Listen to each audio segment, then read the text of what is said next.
And hello, welcome to everybody.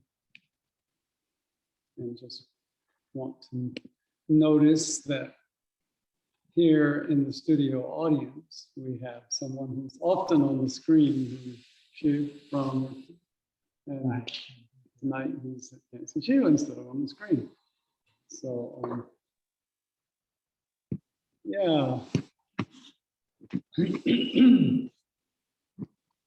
Well,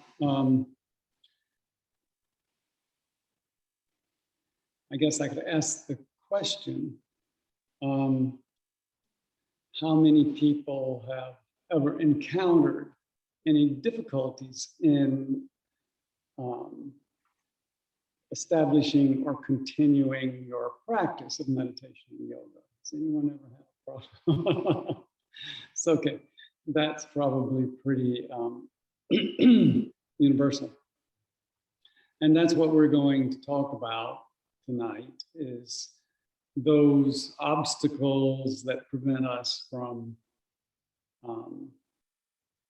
doing a practice and establishing a practice. And with the kind of, I think, pretty unanimous appreciation that a practice is valuable and practice is desirable. And so, and you know, for those of you who think, well, what are you talking about, a practice? I'm talking about practice, a regular, established, kind of habitual, maybe even, practice of yoga, meditation, or other spiritual practices that you may be following. So we use the term establishing a practice. Do you have a practice? You know, like that means, do you get up every morning and meditate, or every evening and meditate, or do Tai Chi or whatever? You know, do you have a practice? So it seems like a pretty obvious, it's pretty obviously a desirable thing to have. And yet we encounter obstacles. So I thought maybe I would begin by asking people to share a bit, those who wish to share a bit about what are the obstacles you have encountered, and maybe a word about what has helped, if anything has, or are you still struggling with that obstacle? So who would like to share a little bit about what obstacles have you encountered? Arabelle. Yeah, I thought I'd just jump right in. So I took initiation with my first teacher way back in 1975, and he would give me a mantra, and I would say, I'm gonna do it this time. And I would sit down with my mala, and I would get like halfway through, and then I wouldn't get bored so much as I would get antsy, like everything else I had to do in the day. And I'd say, well, I'll do it tomorrow. And those of you who know me know that I adore procrastination. It's something that I really relish, like, oh, I'll plan, but I'll do it tomorrow. And that became really kind of a rhythm for me, that I would get a new practice and I would be initially very enthusiastic, but you know, life just kept beckoning to me. And so that was like 40 plus years ago, over 45 years ago. And over time, I guess the little thing that I hold in the back of my head every time life starts to beckon to me, the thing that I hold is, come on, Arabella, what's more important than this? You know, are you going to get up from your practice, give up your practice for the day and go work crossword puzzles? Are you going to go weed the tomatoes. What's more important than what you're doing right now? And that's been a very useful kind of sub story Uh-huh. for my impatience. Great. Yeah. Yeah. Well, that is a common obstacle that the world beckons or habits beckon something. Well, I'll go do this first, and then I'll come back and do my meditation. And then the day gets going. So, yeah, reminding yourself of what are my priorities can be very useful. And there's something to be said about establishing the rhythm, the regularity. If you can, Swami Ravi used to say, if you have created that habit, when the time of day comes, when you usually meditate, suddenly you feel like, I think I should go meditate, or you feel like, what's wrong? Something's not going well. Oh, it's 7:30. I should be meditating. Whatever. But just persisting until there is some almost like a biorhythm sets in, where your whole system feels like we need to go meditate now. That can begin at some point to overshadow the distraction or the feeling that, oh, I can go do something else, because your whole being, it's like it's time to take a breath. Well, your whole being is like, it's time to meditate. I need to go into that space. This is wearing thin here. I need to go there. So that's kind of a follow-up to your comments, Arvel, but also going in a little bit different direction to say that if you can stick with it for a certain length of time, it gets easier. It becomes automatic. And yeah. So thank you. Yeah, that's distraction, procrastination. Anybody else? Who else has an obstacle? Yes. Lisa, are you wanting to speak, or did you just get here? Just got here. Oh, okay. Jamie, I bet Lots about obstacles, but yeah, Jamie, I bet you have lots that you could say about this. About obstacles, yes. Well, I think for me, I think it's always too much. I want to do more. I was like, I have some things established, but I have like a list of more things I want to do too. It's like I want to do my japa. I want to do at least 30 minutes of asana a day. I want to walk for this long. I want to get on the treadmill for that long. I want to make sure I eat fruit and greens and raw vegetables, and I want to make sure I have my CCFT, and it's like and it becomes like a lot.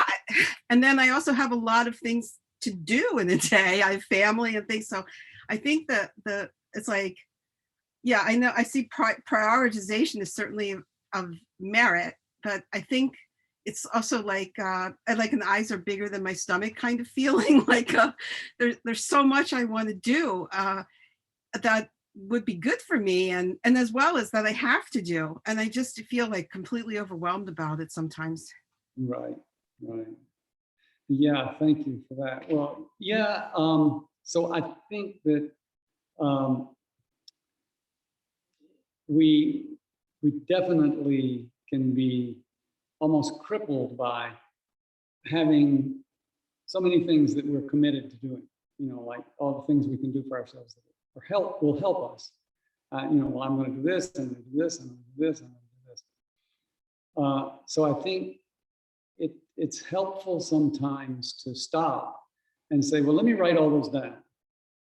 And now not only is it a question of prioritizing, but can I look at this list and say, this is a menu of possibilities for today, but I'm going to commit myself to one of them or two of them.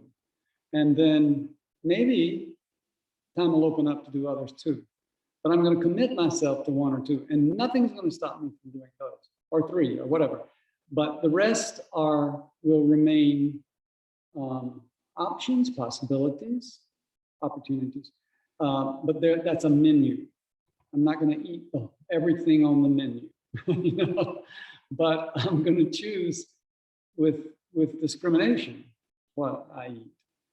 And then we're not under that pressure of there's so much to do. How can I do all of it? And maybe I just won't do any of it. I mean, it's, you know, I'm always, every day is a failure because I can't do all the things I committed to do. So be very careful about what you commit to do. And if you're not ready to make a commitment to meditate, put it on the menu at least. And maybe some days you do it and some days you don't. But it's very disruptive to our capacity to manifest if we make commitments that we can't keep, because then we start feeling like, well, I can't do what I want to do. It doesn't happen. You know, I feel powerless, helpless. So we take great care to be just have discretion about what we commit to. You know, it can be on the menu, it can be a possibility, it can be something I'd like to do, but I haven't decided yet that I'm going to do that today. And I think that might help some people.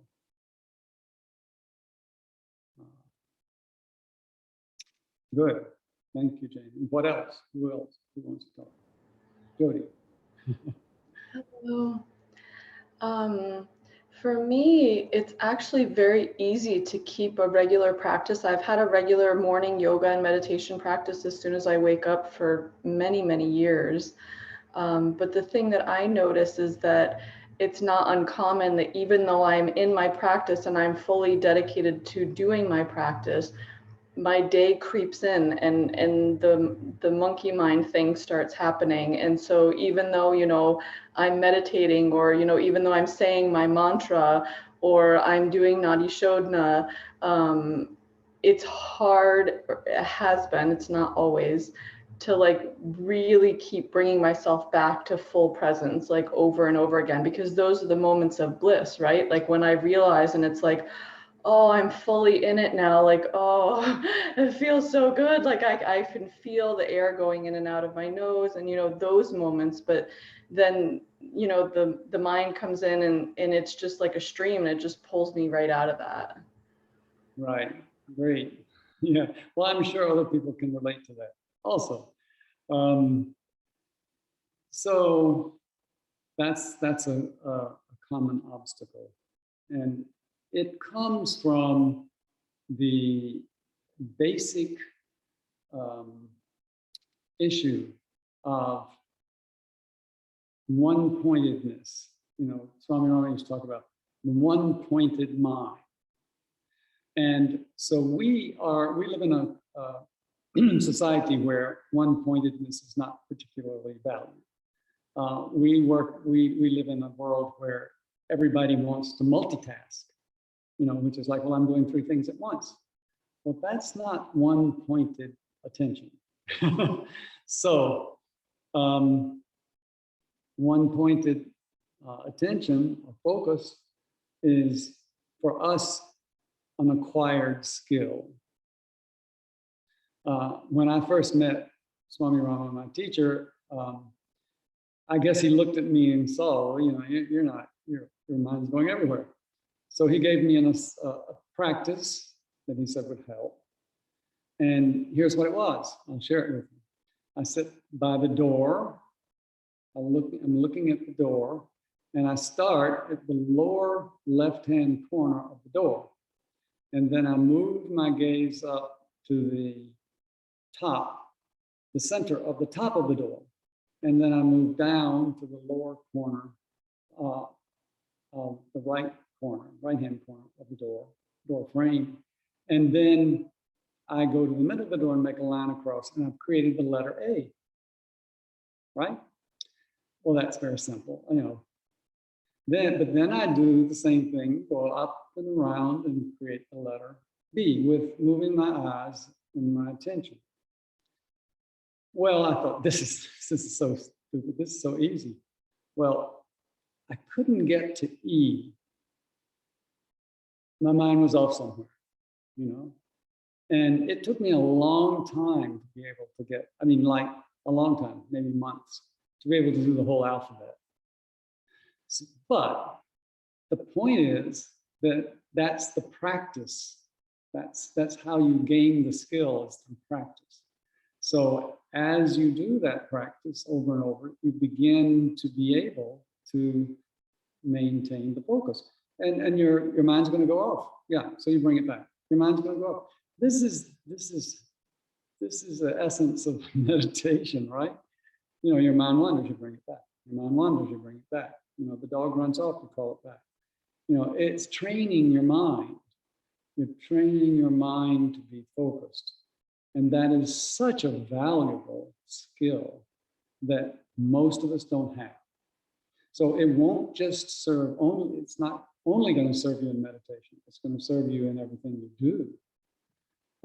So if you can remember that this is what I'm supposed to be doing here, is noticing when my mind wanders and bring it back. Not, I have to be careful that I don't let my mind wander and not come back, you know, and then 10 minutes later, I'm thinking, well, what was that? Why am I sitting here? Oh gosh, you know, I was going to meditate. Okay, I'll start over. So we do two things. We learn to hold the focus, and we learn to observe what's happening in our mind. And that seems trivial, but it's not. And it's a huge accomplishment to be able to hold the focus. It's a huge accomplishment just to be constantly aware of what your mind is doing. So you're going to learn those things. You're going to develop those skills as you're sitting there, bringing your mind back. So you don't say, oh God, there goes my mind again. You say, oh good, we get to do this practice again. You know, it's wandering off, great. You know, I'll bring it back. It's wandering off, great. That's what I'm here for. You know, this is valuable. This is not just a frustrated, what's supposed to happen isn't happening. No, this is what's supposed to happen. And it is happening. And I'm doing what I need to do. And I'm going to benefit from this. Now we'll see the results. So we tend to condemn ourselves, you know, like, oh, my mind wandering again. Oh, why can't I can't do it. No, I can do it. I'm learning to do it. And by sitting here and doing this practice, I get better at it. That's why I'm here. It's okay. It's okay. Does that help a bit? Yeah.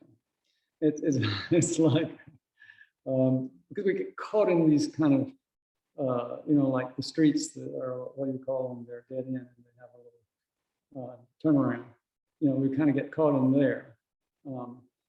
And it goes around and around. Oh, I'm supposed to be meditate. I couldn't meditate. I can't. My mind's going on. Fine. No, we know what we're here for. We're here to train the mind. We're here to learn how to hold the focus. And as we do, the meditation becomes more and more enjoyable. As you said, that delicious time when as I really focus, the more I can do that, the more delightful the meditation becomes. And I'm going to add another obstacle, which is, I think, the feeling and the thought that, well, this is a grim duty. You know, I have to sit and meditate because I ought to meditate, and I'm going to do it. But God, it's difficult and it's not any fun. So that's an obstacle that can really be difficult to deal with. So what helps with that obstacle is to constantly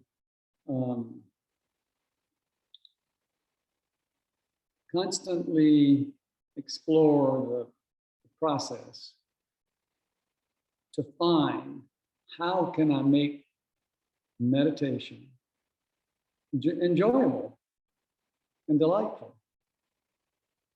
And the more that you succeed, and of course, many of these ingredients come in, like, you know, holding the focus and so forth. But then if I can notice, see, it's all about consciousness, being awareness. If I can notice that I've been doing this for a while, now I'm holding the focus better, and I'm having those moments of delight, then I go, oh, I want to sit. I want to sit and do that because it feels good and I enjoy it. And so learning to approach meditation as a pleasurable activity.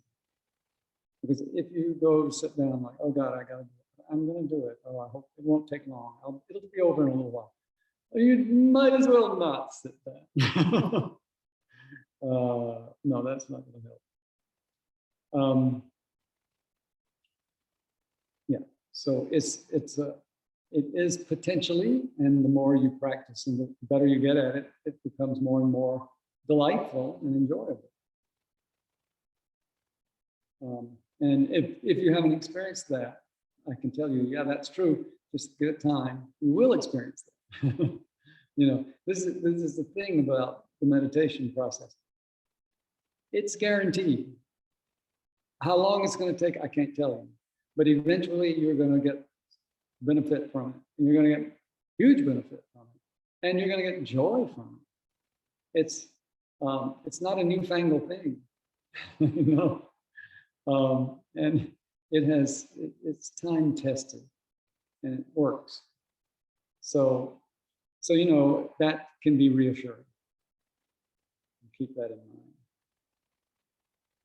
And you know, this whole series, I'll tell you, if you don't find that kind of satisfaction, just let us know and we'll send you your money back. All your tuition. Okay. No, it's inevitable. And you know, you can almost say, as we were talking about the Course in Miracles, someday it's going to happen. It may not be now or next year or this decade or this lifetime, but at some point you're gonna sink into it and feel the effects. So, you know, there's no hurry.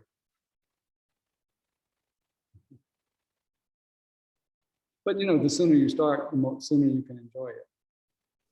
So that's the good news. So other people, what obstacles have you had that we haven't covered? I was just going to say, for me, it took decades to find my seat, to finally be able to sit and be still, you know, 90-something% of the time, and to be comfortable, to really, it's almost like it now, most of the time, my body goes into it on automatic. And even if my hips are stiff and I've been barely able to walk that day because of something, or it's just taken so long. And that piece of it, that physical piece, was such an obstacle for me for so many years. And I'm just so grateful. And now I get to address all the other levels of obstacles. That was just, but I felt like without that seemed to be the one that I can check off, I guess. I don't. Well, that's, yeah, thank you, Lisa. That's also a very common obstacle. So what did you do that got you to where you can sit?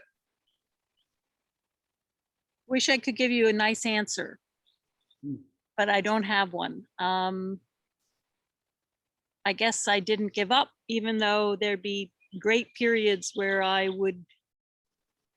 I would not do meditation, or I would try something, but I knew in my heart that I'd come back. I knew that I wasn't going to give up the ship, so to speak. And I also let my, I guess you could say, my ego get out of the way, and I have my props, and I have my beautiful crescent pillow, and I have to put it on something, and I just allowed myself to do what I had to do to make myself comfortable, you know. And so I think that was it, not having this, okay, I'm not going to look like, I'm not going to be in the lotus position. Maybe in a couple of lifetimes I will be, but that's not working for me. So it was really letting my ego partly get out of the way, was a big part of it, I think. Yeah, that's great. So sitting comfortably, you know, and everybody thinks, oh, well, I know how to sit comfortably. I'll just sit down in a chair, easy chair, and I'm comfortable. But after a while, you get restless, or you go to sleep. But to have the spine in a position where you can be alert and conscious, and at the same time at ease, is a challenge. And that is the most obvious use of Hatha Yoga, why people do yoga postures. In fact, that's what they were invented for, I think, to enable you to sit comfortably. And, you know, we call the postures in yoga asanas. And the word asana means easy, comfortable. So, you know, and anyone who starts in yoga says, well, none of that's easy or comfortable. But as your body becomes more flexible and loosens up, then more positions become easy and comfortable. And in meditation, the position that you want is in terms of the flow of energy, is a vertical position for the spine. And so we are accustomed to sitting in chairs. So sitting on the floor, when people sit on the floor, they usually end up hunched forward, with their back sticking out and their head forward. And, you know, that doesn't really work. So if that's what happens when you sit on the floor or on a cushion, then sit in a chair. And if you sit in a chair, in fact, in some traditions I've heard said that the chairs were developed so people could meditate. And way back, and you know, so the king was sitting on a throne, so he could be in meditation. Other people sat on the floor. So you sit in a chair, but you want to be sure that your knees are lower than your butt. So you sit toward the front of the chair and let the knees drop. You might have to shove your feet behind you or under you. You might have to get a higher chair. You might put a cushion in the chair. But if you get your knees down, then your spine shifts position, and you automatically establish a lumbar curve. That's a curve in the lower back, curving forward in the lower back. And that then enables the energy to move up and down your spine much more easily. And then this back of the top of the skull, the vertex of the skull, is pointing up, not like this and not like this, but pointing up.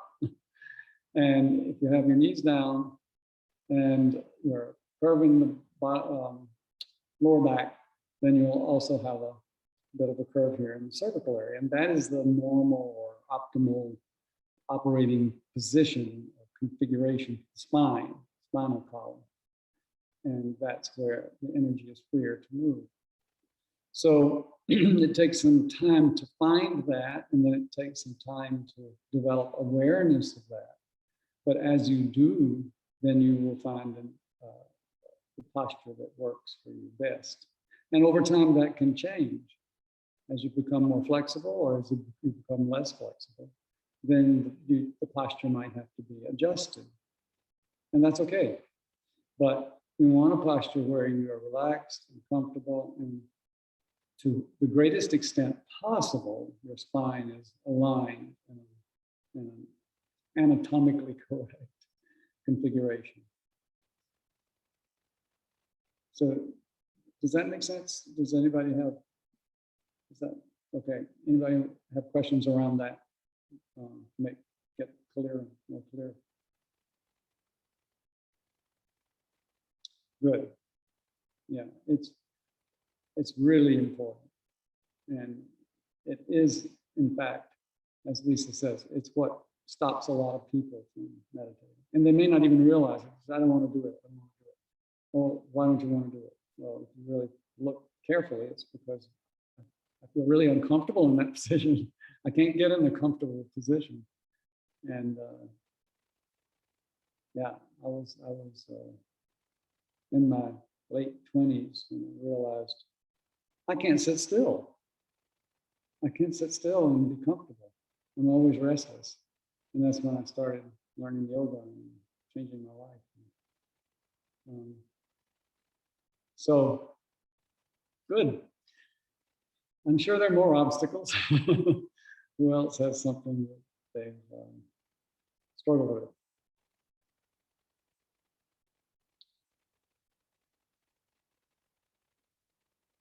Oh, yeah. Lisa, do you have more to say? No, you lit up, so that's my fault. I can share. Oh, David. Oh. Good. Yeah. For me, I think impatience is a big one. I get impatient with myself. And actually, as I've been listening to this call, it occurred to me that my writing is part of is a spiritual practice for me.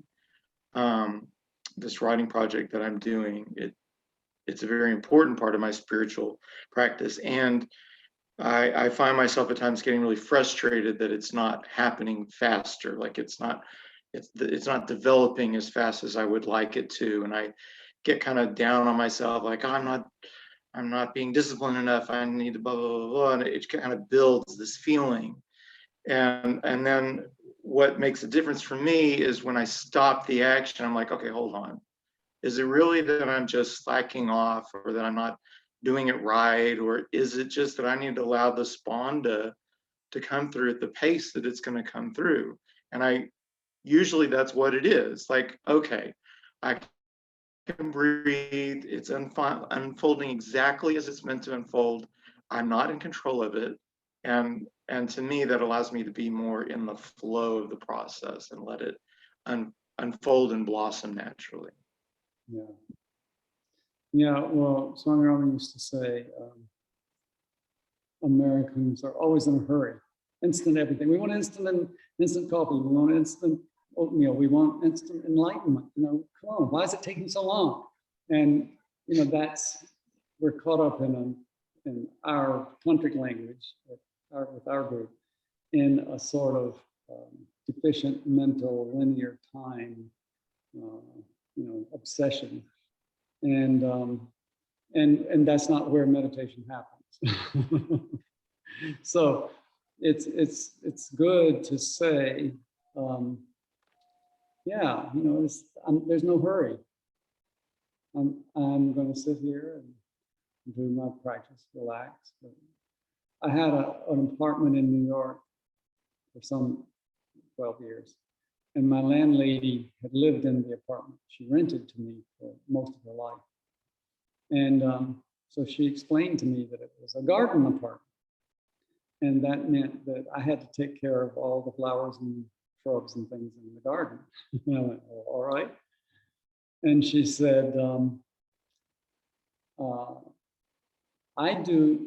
she was disabled and she couldn't walk very well. But she would sort of stretch out on the ground and work in the garden. She said, I do 20 minutes every day. So I thought, well, if she could do 20 minutes, I can do 20 minutes.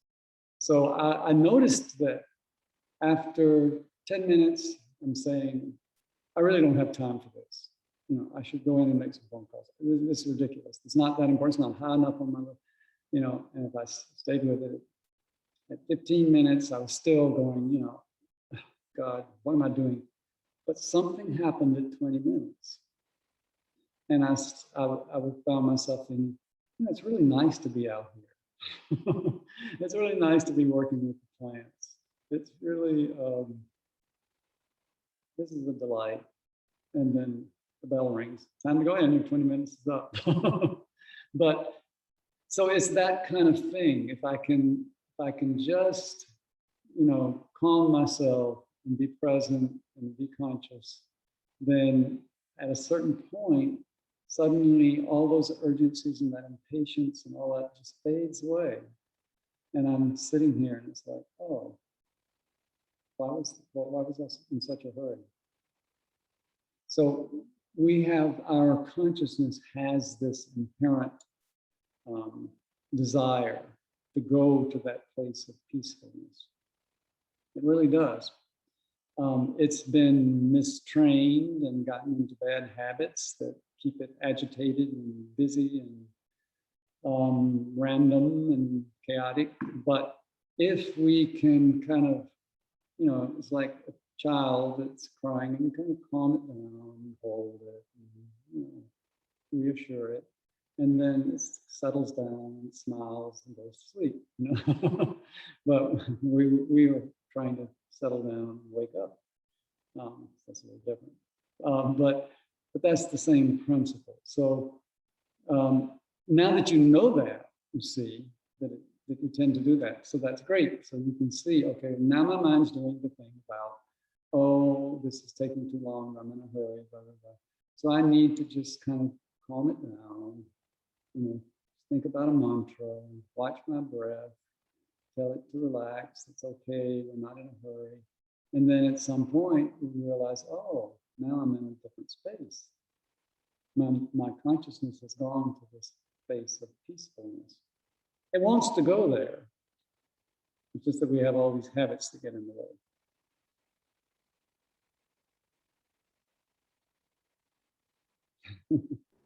So I don't know, does that help? May I ask a follow-up question to the timing piece? Yes. I'm just curious, so there are some real life things that we have to think about, and I would love to sit in meditation all day long, but sometimes I can't, and it's this idea of that you put the alarm on for 20 minutes, and I know that the general recommendation, well, maybe there isn't one, but that a half an hour is helpful to do meditation every morning, but I don't like to put on an alarm to come out of meditation because I find it jarring. Like I'm like really getting into like this space where I really want to be, and then all of a sudden the alarm goes off and I get kind of like jarred out of it. So I'm just curious if you have anything that has helped you to, respect the amount of time that you maybe have been able to set aside for meditation, but not come out of it in such an abrupt way. Yeah, well, there are alarms that are like a very faint ding, like that. You can get those if you look around. Another way, which I do, is I have a little clock, that digital clock that sits in front of me, and I don't pay any attention to it until I think, I believe the time is up. And then I'll kind of glance down and see if it is or not. And that's not very disruptive. But usually I kind of know who it is. But if I have things to do that I have to be present for, then I check and look at it. Yeah, it's not, you don't want to be jarred out. You don't want to, if you come out of meditation suddenly and, violently, then your consciousness becomes kind of traumatized. And it's like, I'm not going to go into meditation because I know what happens. You knock me around when I come out. So if you go in gently and you come out gently, the transition is easier. You're more likely to be able to move into it easily and to come out of it easily. So it's really important to be gentle with yourself.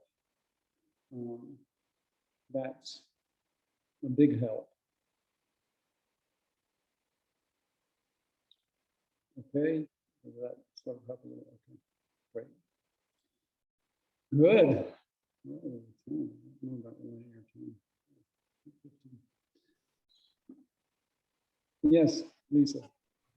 Actually, I was wondering if you could address how best to integrate other different practices as part of the meditation. So there's sort of the simple meditation, just a mantra and paying attention to the breath.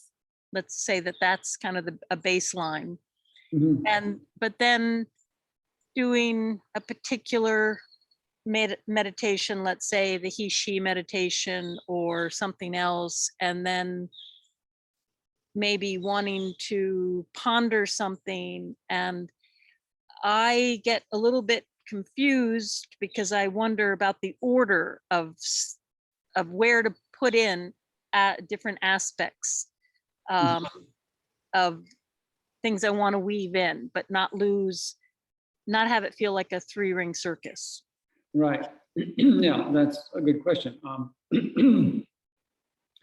Well, the general principle is we go from gross to subtle, subtle to subtler, and from subtler to subtlest. So, we start, maybe you start by relaxing, doing a systematic relaxation through your body, and then you move to breath and you may do Kapalbhati, you may do alternate nostril breathing, or you may do some other breathing things. And then you move classically into contemplation and then into meditation. So there may be things after you do the well, classically that's in the Yoga Sutras, it's asana, pranayama, pratyahara, and then dharana, samadhi. So that's it's the subtler and subtlest, and so but if you're doing japa, well, that's kind of a meditation, mantra, repeating the mantra. And there's kind of a distinction to be made between japa and ajapa japa.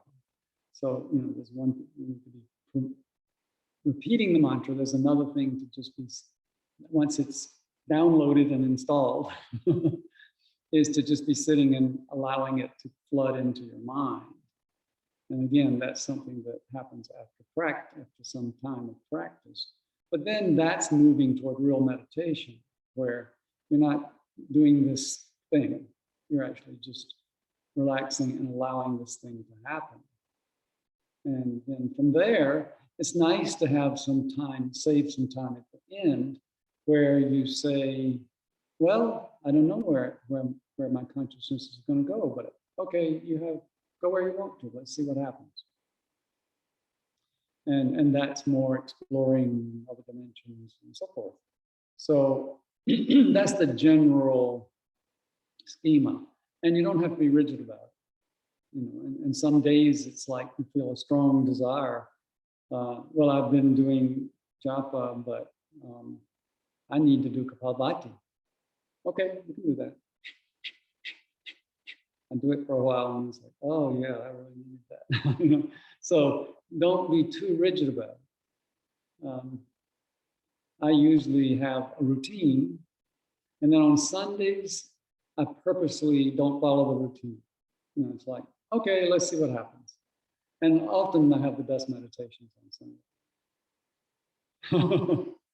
So it's this balance between a routine and a habit and forming getting comfortable with a certain way. And then there's this importance of just exploring and discovering. So there's a time for each. Or there should be some time for each. And so that's a sort of rule of thumb, but not to be rigid about it. Yeah. Good. Yeah, that's a good question.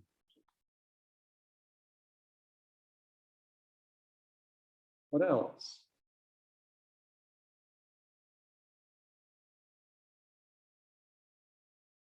So everybody is clear about how to deal with all obstacles. Now, is that what I'm hearing, see? If so, I'm delighted.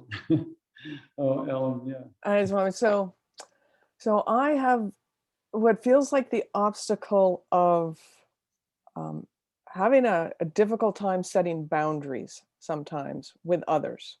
So I may set aside my morning. It's often now either a morning meditation or a morning walk. And, you know, I won't take my first phone calls until 9:30 in the morning. But then what happens is people say, well, but the only time available is at 8:30, or the only time available, you know, nobody else.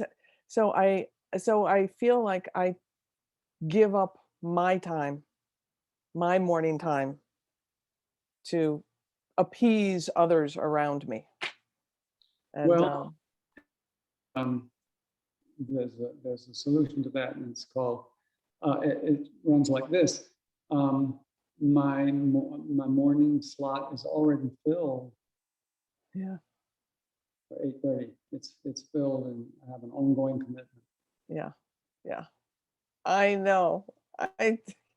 Yeah, I try, and I'm getting better. I am getting better, but yeah, I struggle. That's probably for me one of the biggest struggles.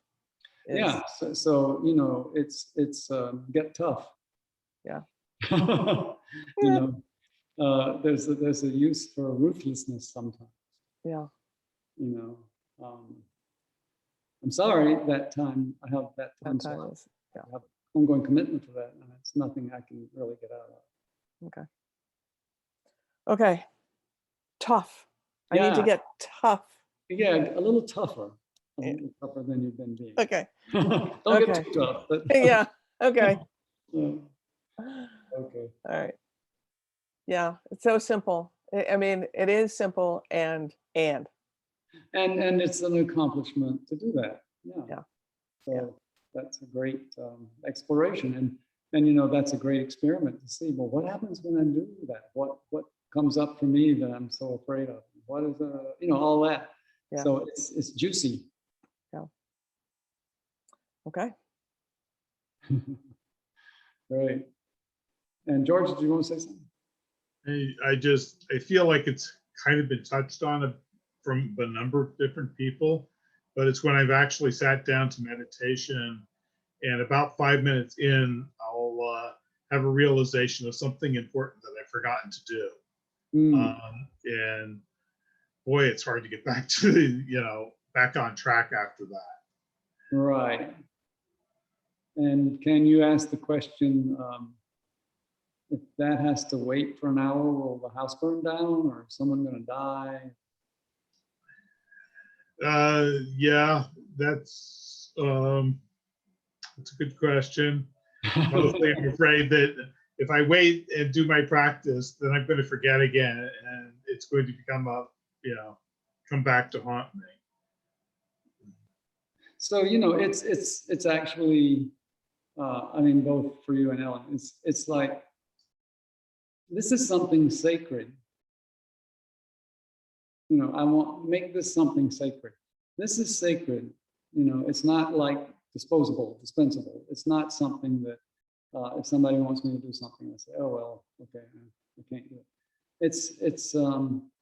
It's important.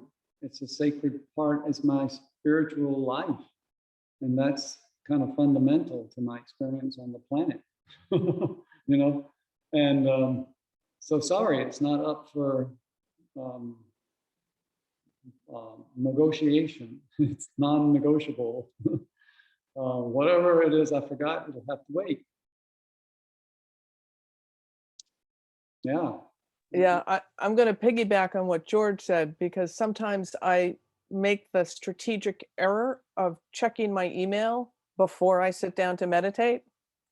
Not I'm a good- learning, but yeah. And so all of a sudden there's a crisis and there's an emergency. Whereas if I just didn't look at my email, I wouldn't know about it. So yeah. Well, and so, that's one of the reasons that it's always said that it's good to do meditation early in the morning. Yeah. Before you get locked into the issues of the world, when you're still in a state of kind of other consciousness, and you come in and you sit and you meditate. But if you start engaging with the world, it becomes more and more difficult then to separate from that again.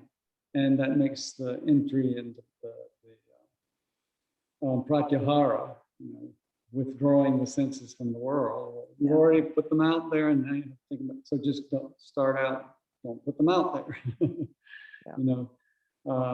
Keep the senses disengaged until you can sit or do the yoga and the meditation. So we have a practice here of silence in the morning when you wake up. Everything's quiet, no words, no speaking to anybody, no answering the phone, no, anything. And if we do that, then we go into the place to meditate. We don't feel like we're tearing ourselves away from worldly responsibilities, or it hasn't come up on the screen yet, and that helps. So that the time of meditation is a big issue here. Like, can you find a time when you can do that makes it easier? Yeah, Arabella. I just wanted to add for George that when I was in business, doing meditation was very challenging because I kept getting distracted, not because I had checked my email first, but because there were just a myriad of things that I had to do each day. And I got in the habit during that time of keeping a paper near my meditation cushion. And if I really felt that this thought, pay the electric bill, pay the electric bill, pay the electric bill, was going to take over my practice, I would jot it down, electric bill, and then I could let it go. And I could let the paper be my mind for a little bit of time. I don't encourage that generally, because I think, we don't want to really pay attention to all these vrittis. But if the concern is you're going to forget something that's really that important, it might be helpful. Yeah, that's true. I mean, I've done that too. Yeah, great. Thank you. Good.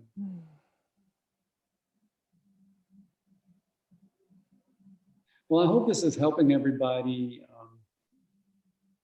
to establish a practice. I mean, it is a great joy. So as you begin to establish a practice, you will discover that when you do that, it's a great joy. That life becomes easier. If I can't meditate for 2 or 3 days, I'm like, okay, I don't know whether I can deal with this world. But if I can do my meditation every day, I can approach it with equanimity. So yeah, you've gotten all kinds of input from everybody and all kinds of possibilities. So I hope that helps. And I look forward to everyone here tonight having an established practice that you can enjoy and lean on in your life. I think it's great. Okay, Daryl, you want to take over? Yes, and as one of your students has informed us, it's practice, practice, practice. Yes. So yes, thank you so much for joining us tonight. What a great session. What a great time tonight. Thank you for all the questions and the input. It really makes the the conversation and the discussion lively and nourishing. So thank you. Go ahead and unmute yourselves and we'll say goodnight. And we'll see you next week for our meditation on this same topic. Maybe we'll have, bring your, well, don't bring your pieces of paper to jot down notes, but maybe they'll land with you for your practice. So, thank you so much. Thank you. Thank you. Thank you, everyone. Thank you so everyone. much. Thank you. Good night. Good night. Bye. Good night, everybody. Good night. Thank you.